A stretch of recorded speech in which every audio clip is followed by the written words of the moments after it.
ইতিহাসে লেখা হলো থাইল্যান্ডে। সাফ নারী ফুটসাল চ্যাম্পিয়নশিপ 2026-এ মালদ্বীপকে 14-2 গোলে উড়িয়ে প্রথমবারের মতো চ্যাম্পিয়ন বাংলাদেশ।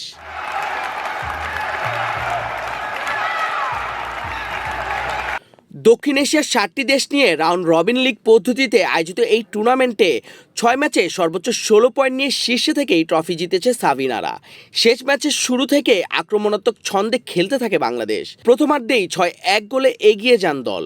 দ্বিতীয়ার্ধে আরও ভয়ঙ্কর রূপ, 8টি গোল যোগ করে মালদ্বীপের জালে মোট 14 গোল। অধিনায়ক সাবিনা খাতুন একাই করেন 4 গোল। পুরো টুর্নামেন্টে তার গোল সংখ্যা 13, সর্বোচ্চ স্কোরারও তিনি।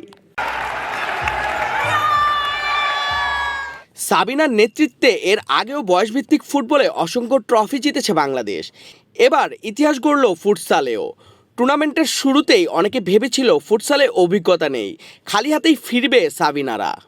কিন্তু প্রথম ম্যাচেই ভারতকে উড়িয়ে সেই ধারণা ভেঙে দেয় বাংলাদেশ। ভুটানের সঙ্গে ড্র হলেও পিছিয়ে যায়নি আত্মবিশ্বাস। নেপাল, শ্রীলঙ্কা, পাকিস্তানকে হারিয়ে শিরোপার পথে এগিয়ে যায় দল। শেষ ম্যাচে আসে সেই ঐতিহাসিক জয়।